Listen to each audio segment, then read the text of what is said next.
Donald Trump तात्यांनी आपल्या मार्केटची वाट लावून टाकली 2 दिवसात. आता आपण जो गुरुवारी मी व्हिडिओ केला होता त्यामध्ये मी आपल्या सगळ्यांना काय म्हणलो होतो, त्यावेळेस मी बोललेलो होतो की हे जे डोनाल्ड ट्रम्प तात्या जे आहेत आत्ता जे बोलले 25% टॅरिफ, त्याचा इफेक्ट पूर्णपणे झालेला नाही आहे. कारण त्यावेळेस आपल्याकडे होता कोणता वार, मंथली एक्सपायरीचा. मी बोललेलो होतो का मंथली एक्सपायरी आहे. मंथली एक्सपायरीमुळे आपल्याला शॉर्ट कवरिंगचा सहारा भेटला. जरी डोनाल्ड ट्रम्पने सांगितलं 25% टॅरिफ, पण शॉर्ट कवरिंगचा सहारा भेटला. त्याचा इफेक्ट आपल्याला उद्या बघायला भेटेल असं मी आपल्या सर्वांना गुरुवारच्या व्हिडिओमध्ये बोललेलो होतो. त्यानंतर लेवल पण दिल्या होत्या. 24,710च्या खाली जर गेलं तर आपल्याला फॉल बघायला भेटणार आणि 24,888च्या किंवा 24,880च्या वरती गेलं तर तेजी बघायला भेटणार असं आपलं कन्क्लुजन होतं. झालं काय मार्केटमध्ये त्या जाणून घ्यायचं आहे. त्याकरता सगळा व्हिडिओ पूर्णपणे बघायचा आहे आपल्याला. आणि चॅनलवरती जर आपण नवीन असाल तर पहिल्यांदा आपण आपल्या चॅनलला सबस्क्राईब करायचं आहे. आणि त्यानंतर आपला टेलिग्राम चॅनल आहे, त्याची लिंक डिस्क्रिप्शनमध्ये खाली दिली आहे. त्या लिंकवरती जाऊन टेलिग्राम चॅनल जॉईन करायचं आहे. आता पहिल्यांदा बघायचं आहे आपल्याला का डीएमकी एफआयने किती विकले. एफआयने छप्पर फाड़ के दिल खोल के बेचा आहे. आणि कारण डोनाल्ड ट्रम्पने सांगितलं आहे का भारताची अर्थव्यवस्था ही डेड आहे, डेड अर्थव्यवस्था आहे. ते काय असते ते आपण एकदा जाणून घेऊया. पहिल्यांदा बघूया ना एफआयने काय काय केलंय ते. आता इथे बघा, एफआयने जवळजवळ 3366 करोड रुपयाची कॅशमध्ये सेलिंग केली. राऊंड फिगर 3400 मानूया. इंडेक्स फ्युचरमध्ये कितीतरी दिवसानंतर जवळजवळ 3,820 करोड रुपयाची सेलिंग केली. 3,800 करोड रुपये मानूया. आणि त्यानंतर 1,800 करोड रुपयाचे स्टॉक फ्युचर विकलेत. म्हणजेच ही सेलिंगच केली. आकडे जर बघितले 8 8 16 4 20 2 3 3 6 3 9,000 करोड रुपयाचा 9,000 करोड रुपयाची सेलिंग टोटली त्यांनी केली. एवढी जबरदस्त सेलिंग आपल्याला शुक्रवारी बघायला भेटली. आणि त्यानंतर आपले जे DIs आहेत त्यांनी काय केले तर DIचा आकडा बघूया. 3,186 करोड रुपयाची कॅशमध्ये खरेदी केली. सेन्सेक्समध्ये जवळजवळ 585 पॉईंटचा फॉल आणि निफ्टीमध्ये 203 रुपयाचा फॉल बघायला भेटला. विक्स आपला त्या ठिकाणी 4.25% आसपास वाढले. म्हणजे जवळजवळ 12पर्यंत विक्स गेला. आणि मग आता एकंदरीत आपल्याला बघायचे, जाणून घ्यायचे का ह्या डोनाल्ड ट्रम्पचं नेमकी दुखणं काय आहे आणि आपल्यावरती टॅरिफ का लावलेला आहे. पहिल्यांदा आपण जाणून घेऊया का डेड इकॉनॉमी म्हणजे काय. आता जनरली आपण जर बघितलं असेल तर आपला जो काय GDP ग्रोथ आहे 6.5, कधी 7, कधी 8% आसपास आपला GDP ग्रोथ आहे. म्हणजे ही जी आपली अर्थव्यवस्था आहे ही आपली अर्थव्यवस्था विकासशील अर्थव्यवस्था आहे. म्हणजेच आपली अर्थव्यवस्थेमध्ये चांगल्या प्रकारे प्रगती होते. म्हणजे असे आपले आकडे सांगतात. डोनाल्ड ट्रम्पचं म्हणणं आहे नाही, डेड अर्थव्यवस्था आहे. डेड अर्थव्यवस्था जर असली तर मग त्याचं काय असतं मी तुम्हाला सांगतो. आता हे तुम्हाला मी सांगितलं 6.5, 7, 8. डेड अर्थव्यवस्थेमध्ये ती वाढ असते ना 0.अर्धा%, मायनस परत 0.2%, मायनस परत 0.5%. तर ह्या अशा प्रकारची त्या अर्थव्यवस्थेमध्ये मुवमेंट होते. म्हणजेच कुठेतरी 0.5%, पाऊण%, 0.5%, पाऊण%च्या GDP दराने त्या ठिकाणी अर्थव्यवस्थेची वाढ होते. असं मग डोनाल्ड ट्रम्पचं म्हणणं आहे का भारत ही साधारणतः अशा प्रकारची अर्थव्यवस्था आहे. ओके. आणि मग तर आपली जी काय GDP ग्रोथ आहे तो तर आपला 6.5-7% आहे. म्हणजेच आपली जी अर्थव्यवस्था आहे ती डेडली नाही आहे. पण त्यांनी कम्पॅरिझन केलं का रशिया आणि भारत एकाच याच्यामध्ये बसलाय. त्याचं दुखणं काय आहे, काय होतं बघा. आता रशिया युक्रेन जी काही लढाई चालू झाली 2-3 वर्षापासून, आणि तेव्हापासून काय झालंय का रशियावरती बरेच निर्बंध आले. आणि ते बरेच निर्बंध आल्यानंतर मग रशियाकडनं कुणी क्रूड ऑइल घेत नव्हतं. भारत त्यावेळी साधारणतः 0.2% आसपास रशियाकडनं क्रूड ऑइल घ्यायचा. नंतर त्यांनी भारतासाठी सेपरेट जरा रेटमध्ये कपात केली. जगामध्ये $60 भाव असेल तर आपल्याला $50 देतात. जगात $50 असेल तर आपल्याला कुठेतरी $42 देतात. तर ह्या भावाने आपल्याला क्रूड ऑइल ते देतात. मग भारत सरकारचा पैसा वाचतो. म्हणून आपल्या जेवढ्या सरकारी कंपन्या आहेत आणि किंवा खाजगी कंपन्या सुद्धा ह्या रशियाकडनं क्रूड ऑइल घेतात आणि ती जी रशियाकडनं क्रूड ऑइल येते आता त्याचा वाटा आपल्या एकंदरीत आयातीमध्ये 40% गेला. आणि आता यात सगळ्यात महत्त्वाचं, जर आपण बाहेरच्या देशामधून जर क्रूड ऑइल विकत घेतलं तर आपल्याला द्यावा लागतो डॉलर. आपल्याला डॉलर करन्सी द्यावं लागते.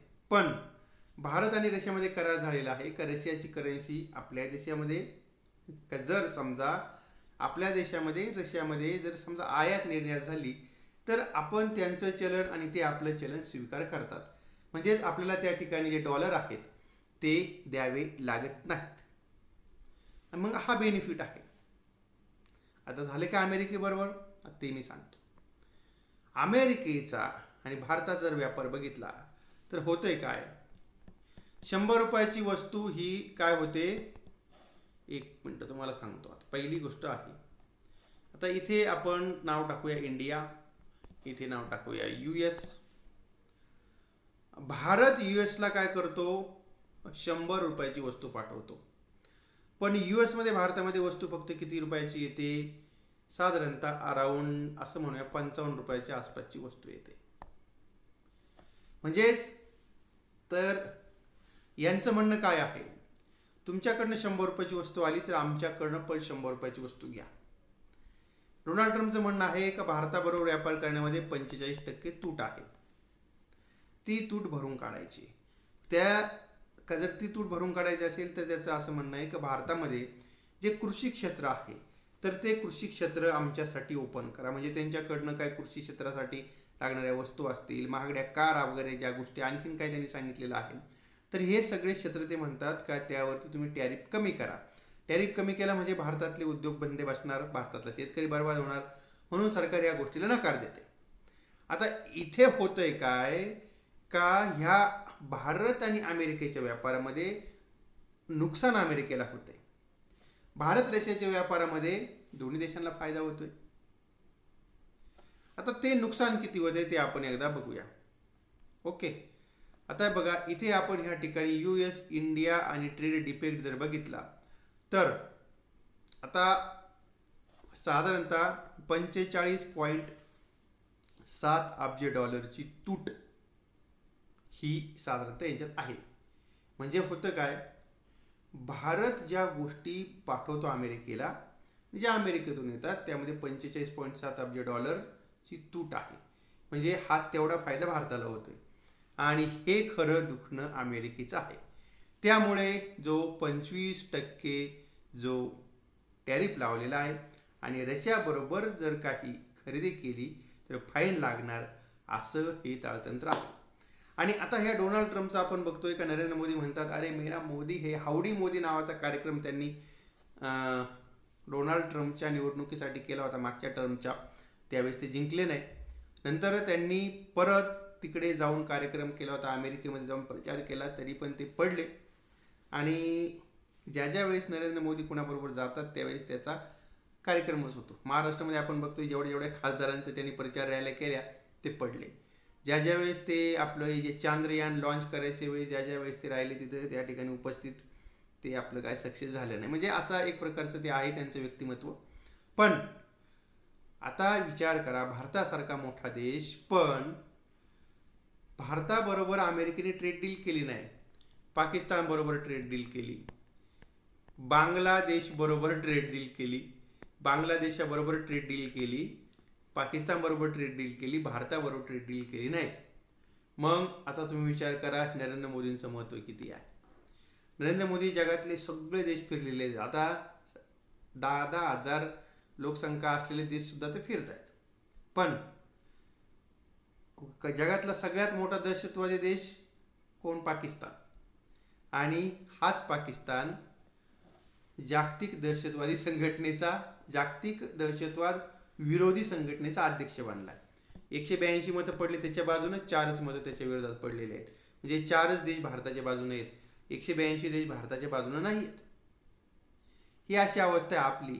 म्हणजे आपण म्हणतो भारत विश्वगुरू झालाय, याच्यावरून कळतंय आपल्याला भारत विश्वगुरू आहे का नाही. ओके, ठीक आहे. आता ह्या गोष्टी सगळ्या आहेत, म्हणून ह्या डोनाल्ड ट्रम्पने आपल्यावरती टॅरिफ लावलेला आहे. आता ह्या सगळ्या गोष्टी मी तुम्हाला सांगितल्यात. हा जो आपला भारत अमेरिकेचा जो आपला ट्रेड डिफिक्ट आहे, त्यामुळे डोनाल्ड ट्रम्पचं डोकं सटकलंय, बाकी काय नाही. आणि झाले काय, भारत आणि रशिया हे आपल्या पहिल्यापासून मित्र आहेत. भारत अमेरिकेचे संबंध कधी गोड कडू होतात, पण भारत रशियाचे संबंध कधी गोड कडू होत नाही. भारतावरती काही संकट असलं तरी रशिया आपल्या पूर्ण पाठीशी उभा राहतो. भारत जी आपली आत्तापर्यंतची जी लष्करी सामग्री लागायची, ती लष्करी सामग्री ही सगळी रशियाकडनं घेतोय. आपण आता जे म्हणतोय ना ब्रह्मोस मिसाईल, ते ब्रह्मोस मिसाईलचं काम 1980 सालापासून चालू झालेलं आहे. जे आपलं चांद्रयान जी मोहीम आहे, ती मोहीम 2008 सालापासून मनमोहन सिंग यांच्या कार्यकाळापासून चालू झालेली आहे. आणि हे सगळं रशियाच्या सहकार्याने होते. आणि म्हणून आपण जर बघितलं असेल तर भारत रशियाला दुखावणार नाही आहे. आणि त्यानंतर मग आपण एक आपल्या सरकारकडनं ट्विट आलं, ज्या म्हणजे का साधारणतः मागच्या महिन्यामध्ये नरेंद्र मोदी अमेरिकेला गेले होते, त्यावेळेस त्यांचे काही J-35 वगैरे असं काहीतरी त्यांची विमानं आहेत आणि ते भारत विकत घेणार होता. भारताने मग आता हे भारतावरती टॅरिफ लावल्यानंतर त्यांनी सांगितलं का हे विमानं आम्हाला नको आहे, आम्ही आमच्या देशामध्ये स्वतंत्र वगैरे टेक्नॉलॉजी वगैरे बनवून ते सगळे विमानं आम्ही विकसित करू. अर्थात ते आपल्याला रशियाशिवाय शक्य नाही आहे. ह्या सगळ्या गोष्टी आहेत आणि म्हणून डोनाल्ड ट्रम्पने आपल्यावरती टॅरिफ टाकलेला आहे. आणि मग आता आपण जरा जाणून घेऊया का नेमकी मार्केटची काय अवस्था आहे. पहिल्यांदा मी तुम्हाला सांगितलं काय सांगितलं, आता टॅरिफ भारतावरती का लागला गेला आहे आणि डोनाल्ड ट्रम्पचं दुखणं काय आणि डेड इकॉनॉमी म्हणजे काय, ह्या विषयावरती आपली चर्चा झाली आहे. ओके, आणि आता थोडंसं आपण आपल्या मार्केटविषयी जाणून घेऊया. मार्केटविषयी जर जाणून घेतलं तर ह्या ठिकाणी आपण बघूया का डाव जोन्समध्ये आपल्याला करेक्शन जे आहे ते तर बघायला आपल्याला भेटलेलं आहे. जवळजवळ 400-450 पॉईंट डाव जोन्स पण पडलेला आहे. तेही आपण एकदा इथे या ठिकाणी एकदा जाणून घेऊया का डाव जोन्स नेमकी किती पडला आहे. या ठिकाणी एकदा डाव जोन्स आजा बाबा मुकडा दिखा जा तेरा डाव जोन्स आला. आता डाव जोन्समध्ये आपण बघूया काय झालंय. तिथे काय झालंय का त्यांचा नॉन फार्म पेरोल डाटा थोडासा खराब आलाय, खूप काही खराब नाही आला, पण काय झालं होतं का डाव जोन्समध्ये मोठी तेजी झालेली होती. जो नॉन फार्म पेरोल डाटा म्हणजे काय असतंय, शेती व्यतिरिक्त बाकीच्या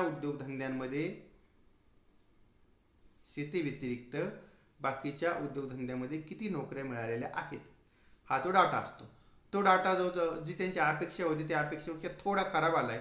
पण झालं काय होतं, मार्केटमध्ये मोठी रॅली झाली होती, म्हणून डाव जोन्स 550 पॉईंट पडलाय. नॅसडॅकमध्ये जवळजवळ 2.25% करेक्शन बघायला भेटलंय. डॉलर इंडेक्स सुद्धा पडलाय. आणि मग काय होतंय, जर समजा इकॉनॉमी गडबड म्हणजे झालं काय, तो समजा डाटा असा आला खराब आला, त्याचा अर्थ असा होतोय का अमेरिकेमध्ये थोडीफार मंदी येऊ शकते. काय मंदी आली म्हणजे अर्थव्यवस्था खराब होते, त्याचा फायदा आपल्याला सोन्यामध्ये होताना दिसतोय. सोन्यामध्ये जवळजवळ सोनं आपण बघतोय का गेल्या मागच्या आठवड्यामध्ये 2-3% करेक्शन झालं होतं, त्याची रिकव्हरी एका दिवसामध्ये 1.5% रिकव्हरी झाली. सोन्यामध्ये मोठी तेजी बघायला भेटली. आणि मग आता आपण निफ्टीवरती येऊया. निफ्टीचं आपलं विश्लेषण आपल्या सर्वांना आठवत असेल, काय विश्लेषण मी केलेलं होतं, सगळ्यांसमोर मी विश्लेषण केलेलं होतं. आपण हे बघा इथे विश्लेषण आलेलं आहे. मी बोललेलो होतो आपल्याला, काय बोललो होतो, 24,720 ही आपली ह्या ठिकाणी एक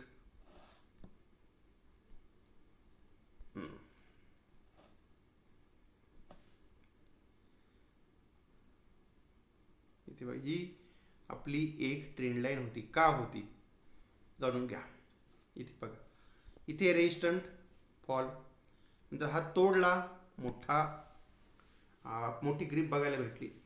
हा इथे एक आपल्याला गॅप डाऊनचा फॉल बघायला भेटला, शार्प रिकव्हरी आली. इथं आलं, इथून रिकवर करायचा प्रयत्न केला, परत फॉल आला, तो कालचा आहे. ठीक आहे. आणि मी बोललो तो काय 24,880च्या वरती जर गेलो टिकलो तर मग तेजी. पण कालचा इथे जर तुम्ही डाटा बघितला, कालचा टॉपच आहे 24,785 बघा. ठीक आहे. इथे कालचा जो टॉप आहे तो टॉप किती आहे? 24,785. म्हणजे काल म्हणजे 1 तारखेचा म्हणतो, 1 ऑगस्टचा. एक सकाळी फॉल बघायला भेटला, त्यानंतर मार्केटमध्ये एक चांगली रिकव्हरी बघायला भेटली. रिकव्हरी आपण बघू शकता इथं एक मोठी आपल्याला ग्रीन कॅन्डल आणि त्यानंतर थोडी तेजी आपल्याला त्या टीम बघायला भेटली. त्याच वेळेस आपण आपला जो प्रायव्हेट चॅनल आहे त्या प्रायव्हेट चॅनलवरती एक आपण कॉल बाय टाकलेला होता. आणि त्यानंतर मग दुसरा जर आपण या ठिकाणी बघितला आहे तर इथे आपल्याला काय बघायला भेटलं आहे, तर इथे या ठिकाणी आपण बघतोय का एक आपल्याला रेड कॅन्डल बघायला भेटली. त्या रेड कॅन्डलवरती सेलिंग प्रेशर बघायला भेटला.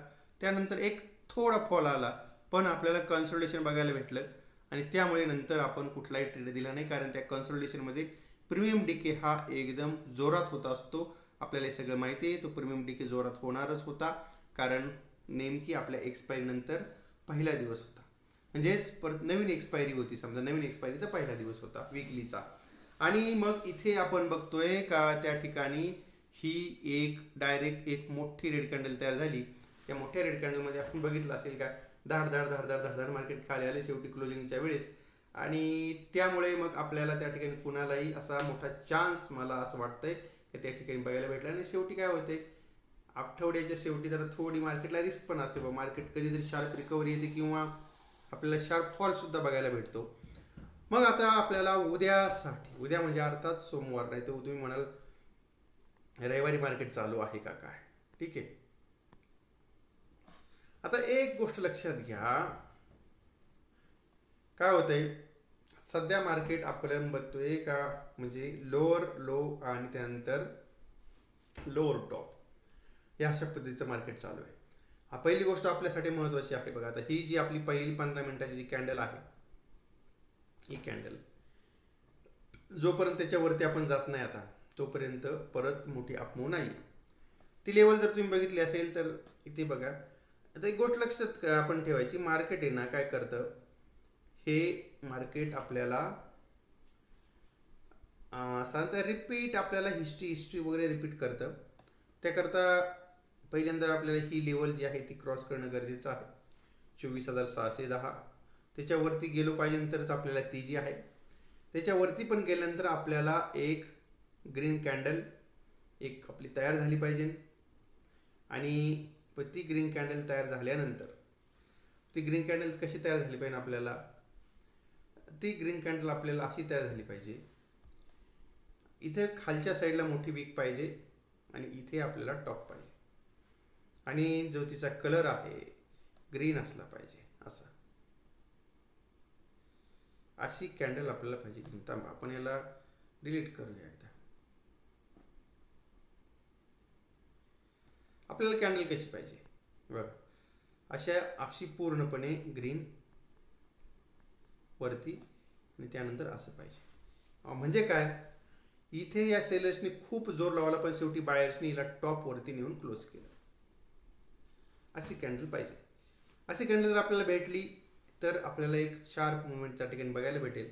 अशी कॅन्डल आपल्याला कुठं बघायला भेटते आपण ते एकदा इथे जाणून घेऊया. ओके. पण ती कॅन्डल आपल्याला परत डे क्लोजला नाही बघायला भेटली पाहिजे. ती कॅन्डल आपल्याला साधारणतः दिवसभरात भेटली पाहिजे. मार्केट क्लोजिंगच्या वेळेस आपल्याला बघायला भेटून तिचा काही उपयोग नाही आहे. ओके. आता तुम्ही इथे बघताय का ही जी तशी कॅन्डल आहे आपल्याला तशा त्या टाईपची जी कॅन्डल आहे त्या टाईपची कॅन्डल आपण बघतोय का, म्हणजे आपल्याला इथे बघायला भेटली. पण जर आता त्या म्हणजे का त्या कॅन्डलचा आपल्याला जास्त उपयोग नाही होणार आहे. पण जर समजा ह्या तुमच्या अशा रेड कॅन्डल आहेत बघा, इथं 1 2 3 रेड कॅन्डल आहे आणि त्या रेड कॅन्डलचा जर टॉप आहे 2 3 रेड कॅन्डलचा टॉप जर क्रॉस केला तर मग आपण त्या ठिकाणी एक बाय कॉल बाय वगैरे आपण त्या ठिकाणी करू शकता. पण मी जी तुम्हाला सांगितली तशी जी कॅन्डल आहे आणि तशी कॅन्डल जर तुम्हाला बघायला भेटली तर बघा इथे या ठिकाणी एक कॅन्डल आपल्याला त्या प्रकारची एक कॅन्डल बघायला भेटली. त्यानंतर आपल्याला एक शार्प अप मूव्ह आलेला आहे. अशा कॅन्डलचा आपण या ठिकाणी वाट बघा. ओके. आणि जर आपल्याला रेड टाईपची कॅन्डल जर बघायला भेटली तर मग कसं होईल आणि किंवा आपल्याला फॉल कधी बघायला भेटतो, तर आता मी जे सांगितलं त्याच प्रकारची कॅन्डल पण आपल्याला सेम आपल्याला उलट्या टाईपमध्ये. आता इथे बघा ही रेड कॅन्डल, मगाशी काय सांगितलं होतं मी, अशी ग्रीन कॅन्डल अशी बघायला भेटली तर आपल्याला त्या ठिकाणी चांगल्या प्रकारे बाय आहे. ठीक आहे.